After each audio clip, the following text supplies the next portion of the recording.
Hello, Pixels, and welcome to today's episode where we have the pleasure of sitting down with Dr. Rees. Dr. Rees is one of our wonderful co instructors here at OHS, and his journey in philosophy is one that spans multiple countries, countless books, and years of curiosity. From his first philosophical musings as a high school student to his advanced studies at Oxford, Frankfurt, and Georgetown. So today we'll be delving into Dr. Rees's path in philosophy, his teaching philosophy, and what he's learned along the way. So whether you're a budding philosopher or simply just curious about life's deeper questions, stay tuned for an insightful conversation with Dr. Rees. All right, Hi, so Hunter. hi, Dr. Rees. All right, so let's start from the early days then. So I know you were interested in philosophy all the way from high school. Was there sort of like a defining moment or a few defining moments maybe that made you feel like philosophy is your thing? Of course, and thank you for having me, Hunter. And I was saying before we started recording that I saw a couple of questions, but I didn't prepare any answers to any of these questions because I like to have organic conversations. So we'll go with the flow and I'll sort of say what came to mind. And so, yeah, when did I get interested in philosophy? Well, I think I got an earlier start than some other folks. A lot of people say that they get interested in philosophy when they get hooked in college. Mhm. Um, and like a lot of OHSers, I got started a little bit earlier in high school. And it wasn't because there was a formal philosophy class. I think the sorts of things I was thinking about um, naturally drew me to philosophy. And I can think of sort of three ways that that happened for me. And I think when people ask me sort of how I got into my job, this is the origin story I tell. So one is um, I was a vegetarian when I was 12 years old, and I thought it was immoral to eat animals. And people would ask me why, and I would have a hard time explaining why. I knew that I had a sense that it was, but it automatically drew me into philosophical questions about like what matters morally and whether or not animals are conscious and what sort of facts are about human nature and where morality comes from. So that was one of my first um, forays into philosophy. And a second one was I grew up in an area where there were some religious people and some non-religious people. And I found as I was a teenager that I wasn't particularly religious, but I was drawn to the sorts of questions that religious people would ask. Like what happens after we die, or do we have free will, or what's the source of morality, or what's the meaning of life, or what makes for a more choice-worthy life than another one.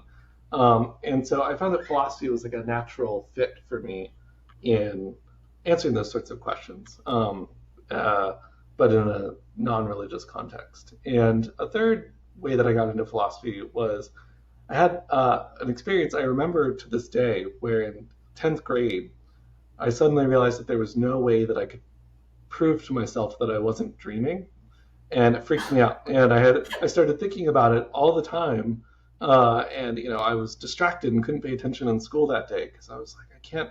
There's no way I can prove I'm not dreaming. Um, and then I later learned that that's one of the central thought experiments in a lot of philosophical texts. The famous one is Rene Descartes' Meditations on First Philosophy, but there are versions of this in Eastern philosophy with the butterfly dream, and in contemporary philosophy with the sort of brain in a vat or brain in a jar scenarios. And so getting stuck on those three paths of thinking is what really got me excited about philosophy. So when I got to college, I think I was unusual in that I knew I wanted to major in philosophy from day one. Whereas I think a lot of people usually end up doing something where they go to another discipline and then find that they're thinking about philosophical questions in that discipline, and then they move over. I see. I see. That's so interesting because like the three stories you mentioned, they seem to like span a lot of these areas. Like you have like kind of more philosophy with the animals, you have like religious philosophy, and I guess like maybe a bit of existential crisis going on with like the dream part. So Mhm. yeah, you really like covered a lot of a lot of these different areas of philosophy. So, when you were going into a philosophy major, then did you have kind of like a specific idea of any specific area in philosophy you wanted to focus on, or generally, like what were the classes you were taking, and were there any favorite topics or favorite classes? Yeah, I remember if I remember this correctly, I should go check the math because this might be one of those tall tales you invent for your own life. But I think it's true. I think I completed the philosophy major requirements twice in college. You had to take Wow. 10 philosophy classes, and I ended up taking 20. So I like to say I double majored in Whoa. philosophy and philosophy. Um, some of that depends on how you count some of the like intensive independent studies I did in my study abroad. But basically, yeah, I got hooked from the beginning with philosophy, and I got involved with um, a lot of different uh, extracurriculars with philosophy. So I was part of the Philosophy Honor Society, and my friends and I started an undergraduate philosophy journal. And what else? There was this interesting program at my college called the University College Program, which was really cool. It was like a living and learning community for freshmen who were all taking a class together. And so a bunch of students took Intro to Philosophy, or it was called Western Philosophy at that school. And they all lived together on the same dorm floor. And then Uh-huh. I served as both the TA for that class and the RA for the floor. And then so they would take class on, I think, Tuesday and Thursday. And then on Wednesdays, we would take field trips into the city and do things related to the curriculum. So, for Wow. example, when we read William James's The Varieties of Religious Experience, we went to the Church of Scientology and we talked to Scientologists there. And when we read Marx on a Strange Labor, we went to the AFL-CIO headquarters in DC. Lots of things like that, which was a lot of fun. One interesting story there about how I got into philosophy is one class I kind of dragged my feet on taking at the beginning, but I did because it was a requirement, was political philosophy. The actual class was called Theories of Democracy and Human Rights. Mhm. And I remember when I signed up for it, I thought it was going to be boring. I thought it would be like watching C-SPAN. I thought it would be all about Schoolhouse Rock, how a bill becomes a law kind of thing. And now that's what I do for a living. And because DFRL at OHS is the main class I teach, and it's the main class I teach by choice. Right after I took that class, I just got hooked in thinking about political philosophy, and I realized that was kind of my natural home because it's a broader view than I think political science or government is. We scale back to thinking about things like the nature of government, the nature of society, human nature, where morality comes from, the idea of progress, things like that. And that just felt like it was a natural home for me to think about all the things I was thinking about. So I really was lucky to take that class, and I really came alive in that class. Wow, yeah, political philosophy sounds very interesting. Like that, especially a lot of these ways philosophy interacts with other subjects too. I mean, like Mm-hmm. when you realized you were really into political philosophy, did you ever think about taking like a minor in politics or something like that? Or did you just stay at kind of like political philosophy but under philosophy? And would you say there's any differences between that? Yeah, I think so. I remember the way I visualize it. There's a place that the philosophy department was at my school. It's a big campus, and I feel like I barely left that one hallway where the philosophy classes were. In fact, I made a mistake of I knew I wanted to do philosophy so much at the beginning that I left all my general education requirements for my senior year because I was like, oh, I'll Oh, get to those at some point. And so as a senior, I was, sitting with a bunch of freshmen taking intro to whatever, and I wanted to focus just on my philosophy, so I take my gen eds pass fail, and so I didn't expand as much as I think I would or should, and I think um, life in general, but especially intellectual life, is all about this sort of tug of war between breadth and depth. There are only so many books you can read in your life, and there's always a question of should the next one go deeper or should it go lateral, right? And I didn't take too many politics classes in college, though that was um, the main major at my school. I went to a school in Washington D.C. where everybody goes mhm. to sort of learn about politics and international relations and things like that. But I did to get a philosophy degree at my college, you had to get a sort of certificate in some other discipline to Ah, balance it out. mhm. And I think that's a good idea because I think philosophy by itself sometimes can end up turning into like, spinning in the void, sort of a snake eating its own tail. Yeah. And it really you need some practical traction to with the real world for the questions to really matter. And that's why, by the way, at OHS, so many of the core classes are philosophy plus something else. Right? Right. Is it gives you some material to work with. So I ended up doing I think it was called a certificate, but my extra specialty was in international relations. So I took 3 or 4 classes and that. And I found it interesting, but I was just bit by the philosophy bug early, and I sort of knew that's where I wanted to be. Ah, that's interesting. Were there any like interesting areas of how like philosophy kind of played into international relations? Um, yeah, there are. So one interesting debate in philosophy that we don't cover too much in DFRL because there's always more stuff you could do. But um, uh, so the most famous theory of justice of the 20th century is John Rawls's theory of justice, and a lot of people Mhm. praise him for his theory of justice because they think it sort of captured the way that people thought about justice in the late 20th century, and I think a lot of people still think that way. So he's still sort of the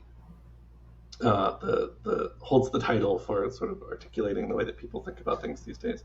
But less well received was his theory of international justice in a smaller book called The Law of Peoples, which um, argues so whereas Rawls thinks that there should be robust protections in the domestic, meaning within the country, in the national sphere, for robust protections for individual rights, and he thinks pretty substantial distributive justice, so there shouldn't be too much inequality between people. He thinks in the international sphere, um, there are less rigorous standards for justice. So, for example, he thinks that just as in the domestic sphere we should tolerate different religions, so too he thinks that in the international sphere we should tolerate less liberal countries. So, like, for example, countries that have less Mhm. protections for minorities or women's rights or have less of a separation between church and state and things like that. And he also thinks that distributive justice, so concerns about gaps between the rich and the poor, really have their place in the domestic sphere. But substantial gaps between rich and poor countries, he thinks matters less, if at all. Right? And it's because I mean, I'm probably getting too much into the weeds answering a question here. But the question is because he thinks that a country is a cooperative venture, he says. So you and I are cooperating if we're in the same country. Right? But he thinks different countries aren't, the individual citizens aren't really economically cooperating. But people just say that that's not true in a globalized world. Right? Yeah, yeah. Um, but if you admit that there should be distributive justice between countries, right, then a lot of the sort of underlying fabric and foundations of Rawls's domestic theory start to be challenged and pulled apart. Right? So you can't just tack on, oh, we'll have more justice internationally, without compromising some of the structure of his domestic theory at the same time. And it's cool because it's a philosophical question that's changing with time. That doesn't happen with a lot of philosophy questions. Yeah. Like the question of free will is always the same. But here, as the world's becoming more globalized, Mhm. the implications of this question are different. And so that's called the cosmopolitan critique of uh, liberalism. And cosmopolitan, a lot of people think it means just fancy, but it comes from the Greek words for citizen of the universe, cosmos Oh. polis, right? Mhm. So if you think, I have obligations not just to my fellow citizens, but to people in other countries, then you're a cosmopolitan. Um, I hope I answered your question. I think I went a bit afield, but hopefully it Yeah, was fun. no, that was an interesting tangent. It's really interesting to see how some of these like philosophical ideas are kind of like evolving as through time, evolving as society evolves with it. Mhm. So definitely seeing how like these things interact across cultures is really interesting. And I know you've had a lot of like kind of cross culture interactions as well with like your study abroad a year at Oxford. What was that like? Kind of like, what was experiencing the different cultures like, and did they have any different approaches to learning or like different approaches to philosophy? Yeah, well, at Oxford, my main memory of it is how beautiful it was. Like Hmm. things in the United States are rarely more than like 100 years old or something like that, maybe 200 years old. But Oxford, the buildings are hundreds and hundreds of years old. There were some places you would go where you would have to duck down to get into the library and things like that because the door frames were lower. Hmm. So you really got a sense of history there. But academically, my main memory is how different the education structure is, and that you don't take classes. Everything is Oh. independent study. So the way it works is you take two subjects per term, and there are three terms throughout the year, Hmm. and you meet with your teacher or your tutor, is what they call them, once per week for an hour, one on one. And you will have written a paper that they'll read before that. And then they'll just grill you about the paper for an hour. And it'll be like an oral exam. Oh. And some of them, depending on their style, are trying to trip you up. And that was really interesting because it was like being in a class where you were the only person who could answer the questions, right? So if there was a question that stumped you, you couldn't just sort of hide, beneath your desk or something like that. You were on the spot to answer every question, and I think that really, I sort of um, helped me in my studies in I think two ways. One is learning how to be on the spot in a discussion, and two is all of your study was self-driven. So your teacher would say something Hmm. like, "Be prepared next week to discuss the problem of evil," or compatibilist theories of free will, or something. And you just had to go to the library, figure it out, and then come back the next week able to talk about that. And you wouldn't know what questions were coming. And so uh, I think that was one of the most rewarding experiences I had was that tutorial style structure of instruction. It was stressful, but it was a lot of fun. Wow. And it seems very fitting for philosophy too, because you have to kind of tackle these questions head on then, right? A lot of these things you feel kind of wacky thinking about them, right? Those existential crisis sort of questions. Sometimes you want to just kind of go around them, but when it's really like a one-on-one grilling, I guess you really have to like tackle these questions head on. Yeah, and it's very Socratic because it's all teaching through questions, which philosophy is really all about. That's interesting. That's interesting.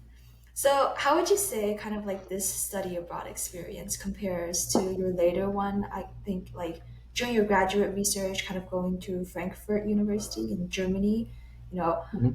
it was a research year. So, what was like a research year like? What's special about it, and how do you think it contributed to your research and like your graduate studies? Yeah, well, it was an exciting opportunity. And so I was at the University of Frankfurt, and there's a school of social and political philosophy that emerged in the 20th century called the Frankfurt School of Critical Theory. And my doctoral dissertation engaged in part with the Frankfurt School of Critical Theory. So I'll try to give like my quickest elevator pitch of what I was All up right. against. So there was there's a current philosopher who's the current lead of the Frankfurt School of Critical Theory, who is a theorist of what's called recognition theory. Right? So Mhm. recognition theory is this idea that um, uh, uh, what animates our social and political lives isn't just how resources are distributed, but kind of the attitudes that people have toward one another. So, like, and I think that's easier to see by example. So they'll say something like, what's wrong with being underpaid is not just that you have fewer resources, but that it's insulting. Right? Um, and so it's about the interpersonal relationship. So injustice in this view is when there are sort of strained interpersonal relationships in a society, and justice is when there are good interpersonal relationships in society. Right? And I think that's really important. I think it's really true. And I think there's a tendency when we think about that to start thinking of recognition as like a social good that we can distribute around. Like, so we'll take some respect and we'll put it over there, right? And we'll take some love and we'll put it over there, and some esteem and we'll put it over there. Um, but what I try to do is take some ideas that I saw at play in Jean-Jacques Rousseau's autobiographical writings, where he thinks that's not true. Right? And here's an example. Right? Everybody's had an experience where they wanted a compliment, but they Mm, feel like if they kind of asked for the compliment or they hinted at the compliment, right, and then they got it, that it wouldn't count, right? Um, yeah. so that's a Mm, case where like recognition is unlike other social goods, right? If you're fighting for money, right, then you can demand the money, then you can grab the money and you get it and it mm, counts. But with recognition, it follows a lot of subtle social dynamics um, where it can't be treated like another resource that you are um, fighting for, right?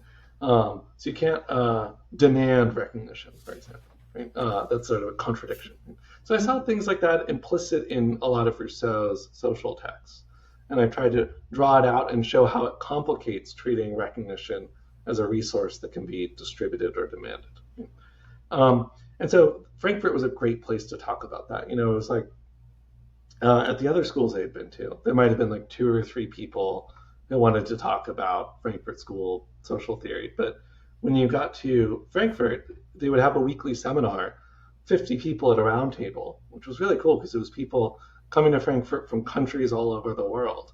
And they all wanted to talk about this very specific subject that was interesting to me.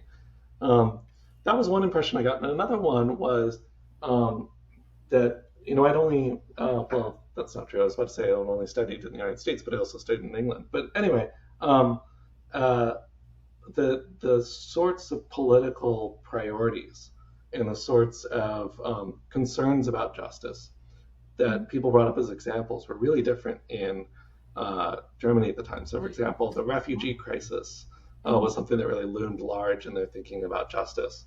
That really, I think, helped broaden my perspective and my horizons compared to um, uh, just being at one school for a while. So it was a great experience. Wow, that's cool. So you kind of got to like engage directly with the topic of your thesis, engage directly with the topic of your research. Mm-hmm. Yeah. Wow, that's so interesting. That's so interesting. So then, after all of your experiences in philosophy, learning philosophy in undergraduate, doing this like really interesting research in graduate school, after graduating, what led you to kind of go into teaching philosophy as a career?